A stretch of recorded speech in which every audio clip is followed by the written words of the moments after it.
जीवन क्लासेस में स्वागत है।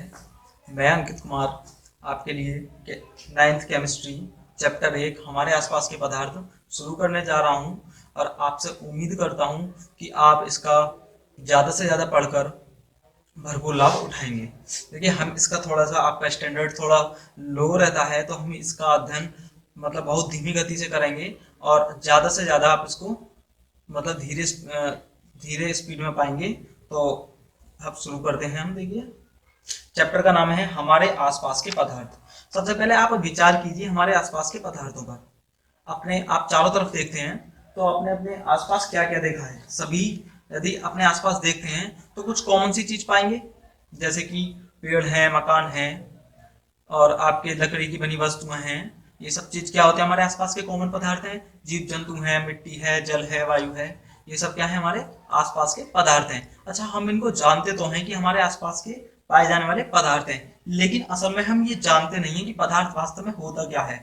तो आज के बाद आपके दिमाग में कोई भी कंफ्यूजन पदार्थ के संपेक्ष में नहीं रहेगा, ऐसा मेरा मानना नहीं बल्कि विश्वास है। तो देखिए बच्चों, मैं अंकित नागर इसकी शुरुआत करता हूं। देखिए, तो देखिए बच्चों, क्या होता है जब हम अपने आसपास चारों तरफ देखते हैं तो आप हम सब क्या है भाई, हम मनुष्य हैं तो हमारे पास प्रवृत्ति चारों तरफ देखने की, खोजने की होती है। जब हम अपने आसपास चारों तरफ देखते हैं तो बहुत सी वस्तुएं दिखाई देती हैं जिनकी बनावट और आकार क्या होता है? अलग अलग होता है। भाई, कोई छोटी वस्तु है तो कोई बहुत बड़ी है, किसी का रंग कैसा है तो किसी का गुण कैसा है, तो किसी का रूप बहुत भिन्न होता है। ऐसी स्थिति में क्या करते हैं हम? कुछों को तो स्पर्श करके, भाई ऐसा नहीं है कि सभी को देख के पहचान कर लेते हैं। आप वायु को देख थोड़ी सकते हैं, या आपको कोई गंध महसूस होती है, मान लीजिए कोई स्मेल आपको आ रही है, तो आप क्या करते हैं? उसको सूंघ के महसूस करते हैं। या आपने कोई चीज क्या करी, मान लीजिए आपने किसी चीज को चख के उसका गुण धर्म पता करा, या किसी चीज को आपने देखा, तो ये सब जो क्रिया आती है वो हमारी ज्ञान इंद्रियों के कारण आती है। हमारी 5 ज्ञान इंद्रियां होती है ना, तो उनके संपर्क में आने से जो हमारी ज्ञान इंद्रियां प्रतिवर्ती क्रियाएं करती हैं, उनके फलस्वरूप हम पदार्थों का क्या करते हैं? चयन करते हैं या पदार्थों की पहचान करते हैं। देखिए, थोड़ा सा यहाँ से समझाने के लिए इसका नाम थोड़ा सा बोल्ड हो गया है, तो इसको हम छोटे कर देते हैं, क्योंकि मैं अपना नाम थोड़ा सा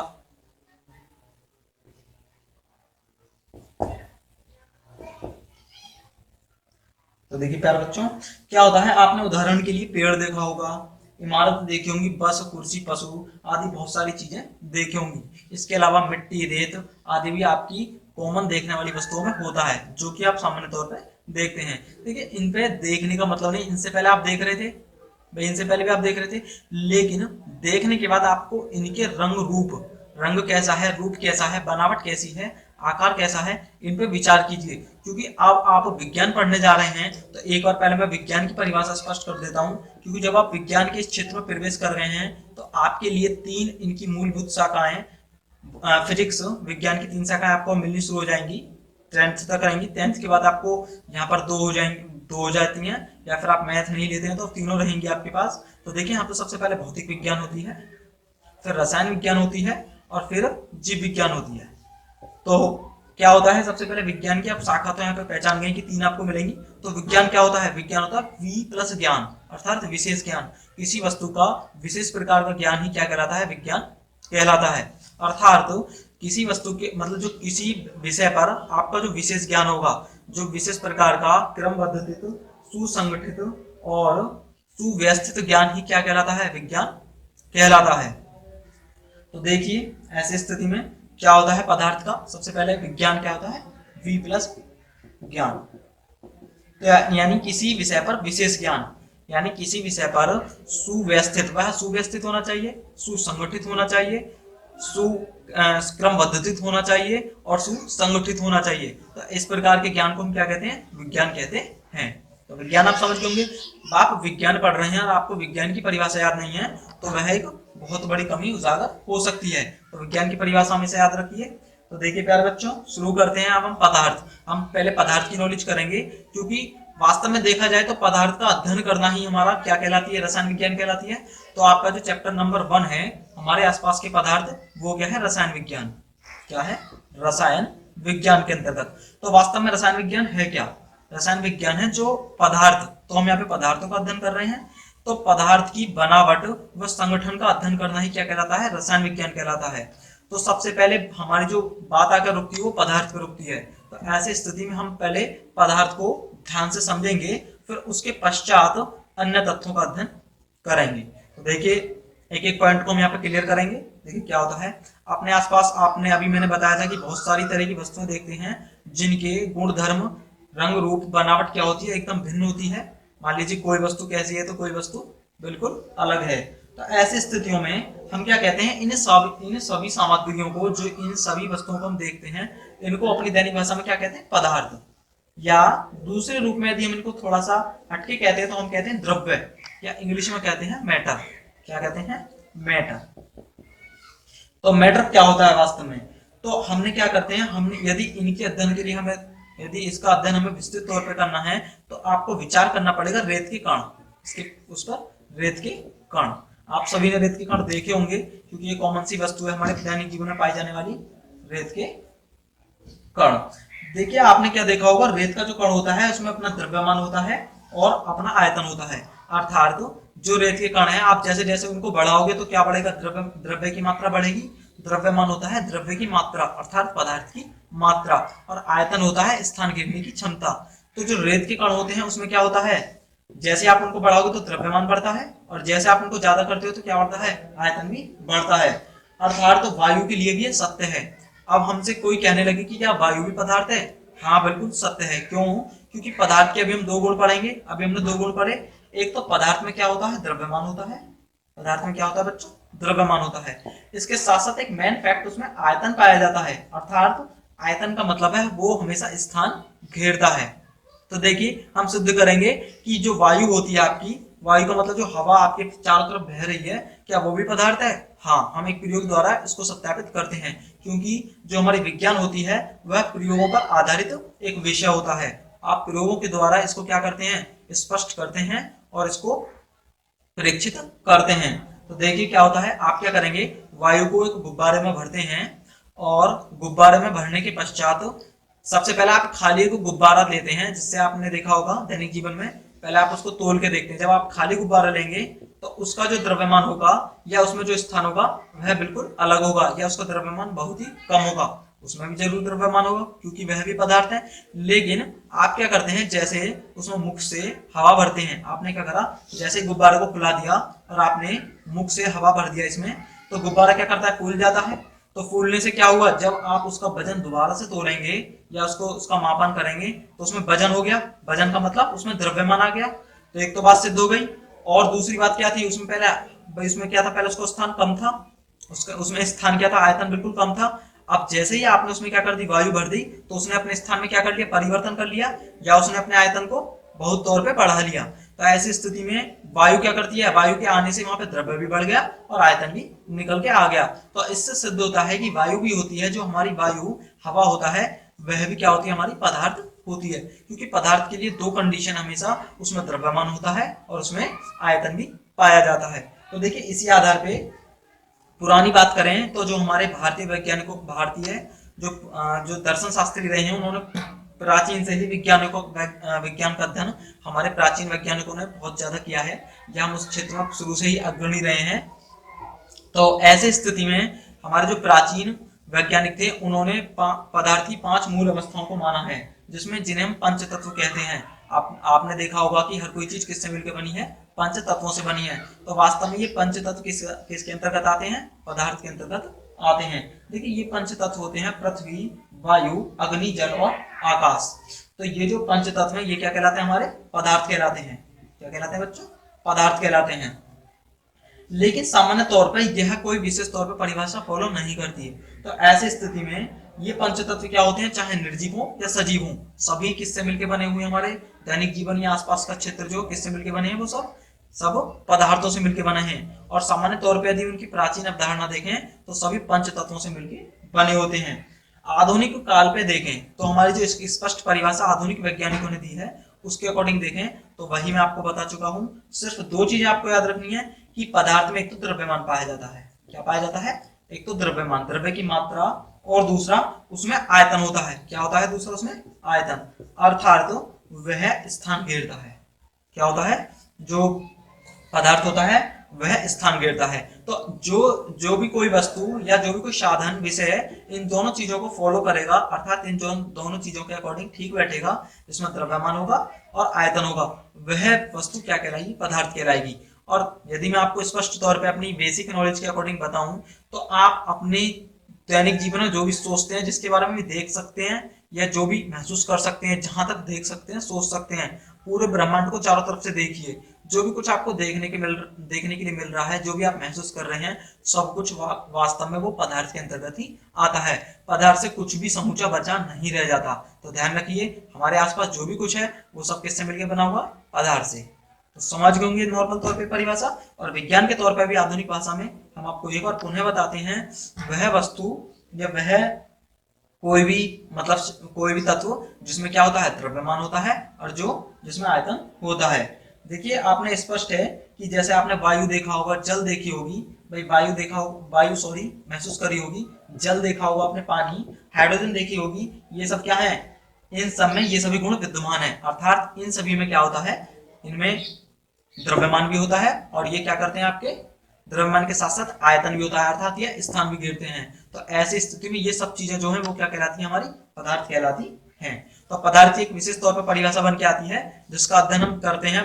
मैं आपको उसको डिटेल में समझा के दोबारा बताता हूँ। पदार्थ वह वस्तु है जो स्थान घेरती है, अभी बताया था।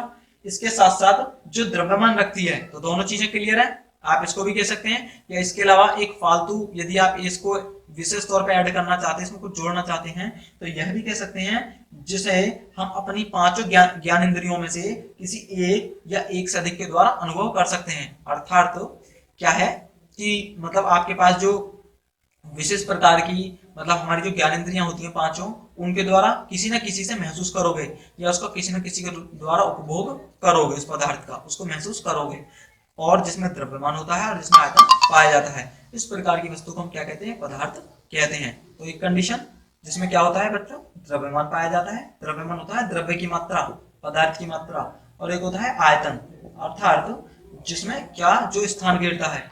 और दूसरी कंडीशन में यदि हम कहना चाहें, जो हमारी पांचों ज्ञानेंद्रियों हैं, उनके द्वारा क्या होता है?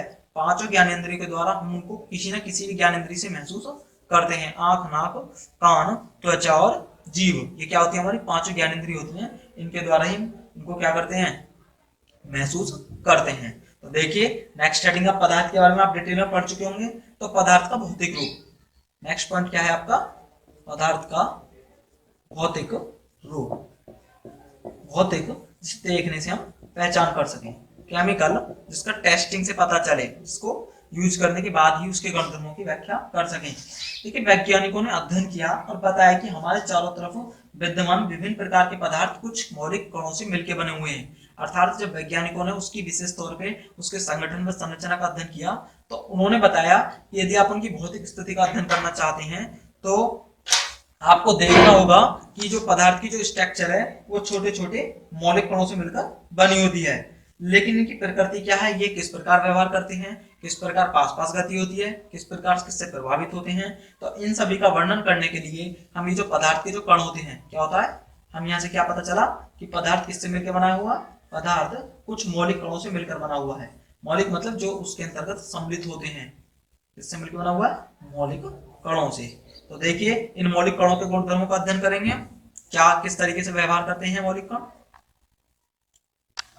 देखिए, थोड़ा सा टाइट चल रहा है, थोड़ा सा बोल्ड हो जाता है, तो इसको दोबारा से अपने मार्कर से लेते हैं। देखिए क्या होता है, पदार्थ कणों से मिलकर बना होता है। देखिए, ये आपके लिए बहुत ही ज्यादा फैक्ट है। यदि आप इस पर विचार करते हैं और उसको समझ लेते हैं, तो आगे की जो थ्योरी होगी वो आपके लिए बहुत ज्यादा, इस पार्ट की नहीं बल्कि पूरी केमिस्ट्री का बेसिक्स इस पर डिपेंड करता है। तो इस पार्ट को बहुत ज्यादा डिटेल में पढ़ के चलिए और ज्यादा से ज्यादा समझिए, क्योंकि पदार्थ के कणों की प्रकृति की जिसने समझ लिया वो आदि रसायन को ऑटोमेटिकली समझ लेगा। तो बच्चों, जितना ज्यादा ध्यान से समझोगे वो आपके लिए ही इफेक्टफुल होने वाला है। तो मैं एक बार पुनः कहना चाहूंगा, ज्यादा से ज्यादा ध्यान से पढ़ने की कोशिश कीजिए, क्योंकि मैं जो है हर बात को आपको डिटेल में और धीरे धीरे समझाने की कोशिश कर रहा हूं। तो देखिए बच्चों, क्या होता है, जिसमें प्रत्येक पदार्थ सूक्ष्म कणों से मिलकर बना होता है। देखिए क्या होता है, जो प्रत्येक पदार्थ है, आप पदार्थ क्या है अभी बता के निपटे, जो आपके चारों तरफ जो भी वस्तु है वो क्या होती है, वह मुख्यतः छोटे छोटे कणों से मिलकर बनी हुई है। जैसे कि आपने कुर्सी मेज जो भी आसपास कुछ भी देख रहे हैं आप, वो सब क्या है, किससे मिलकर बना हुआ है, सब कणों से मिलकर बना हुआ है। अतः पदार्थ की रचना करने वाले कणों को हम आंखों से देखना संभव नहीं है। अर्थात जो आपके जो पदार्थ के जो कण हैं, क्या है, पदार्थ के जो कण हैं, हम उनको सामान्य आंखों से नहीं देख सकते। क्या हो सकते हैं, जो हमारी सामान्य नेत्र है उनकी सहायता से नहीं देख सकते। हम पूरे पदार्थ के संगठन को एक साथ देख सकते हैं, लेकिन जो छोटे छोटे कण, वास्तव में कोई भी पदार्थ है वो छोटे छोटे कणों से मिलकर बना होता है। मान लीजिए आपने कुर्सी का कोई भाग देख लिया, तो वो इस तरीके से छोटे छोटे कण होंगे उसमें। ये यहाँ समझिए, वैसे डिटेल में आगे पूरी तरह समझोगे उनको कण प्रकृति में, लेकिन फिर भी मैंने आपको यहाँ बता दिया क्योंकि आप थोड़ा सा यहाँ पे आप इसको एनालिसिस कर रहे होंगे। तो देखिए बच्चों, पदार्थ की क्या पता पड़ा, पदार्थ छोटे छोटे कणों से मिलकर बना होता है। अर्थात तो इनको हम अपनी क्या कर सकते हैं, इनको हम अपनी आंखों से नहीं देख सकते। नग्न आंखें जो होती है सामान्य आंखों से नहीं देख सकते, बल्कि न ही इन्हें किसी उच्च सूक्ष्मदर्शी से देखा जा सकता है। आजकल मानव ने बहुत अत्यधिक खोजें कर ली हैं, तो हमारे पास बहुत ही उच्च क्षमता के सूक्ष्मदर्शी हैं, हम उनकी सहायता से भी इन कणों को नहीं देख सकते। परंतु अनेक ऐसे प्रमाण देखे गए हैं कि जिनमें सूक्ष्म कणों की उपस्थिति सिद्ध होती है। अर्थात बहुत सारे ऐसे प्रयोग करे हमने जिनसे पता चलता है कि जो हमारे जो इनकी पद्धति है वो किससे मिलकर बनी हुई है, सूक्ष्म कणों से मिलकर बनी हुई है। भाई बहुत सारे प्रयोगों से ये बात सिद्ध हो चुकी है। तो बहुत समय तक पदार्थों की प्रकृति के विषय में दो ही विचारधारा प्रचलित थी। एक विचारधारा, पदार्थों के कणों की व्यवस्था लकड़ी के टुकड़ों के समान सतत रहती है। आपने लकड़ी पे विचार करा होगा तो देखा होगा कि मान लीजिए लकड़ी है तो उसमें जिस तरीके से मान लीजिए उसकी व्यवस्था रहती है, इस तरीके से फलक फलक पर बिखरे रहते हैं परमाणु।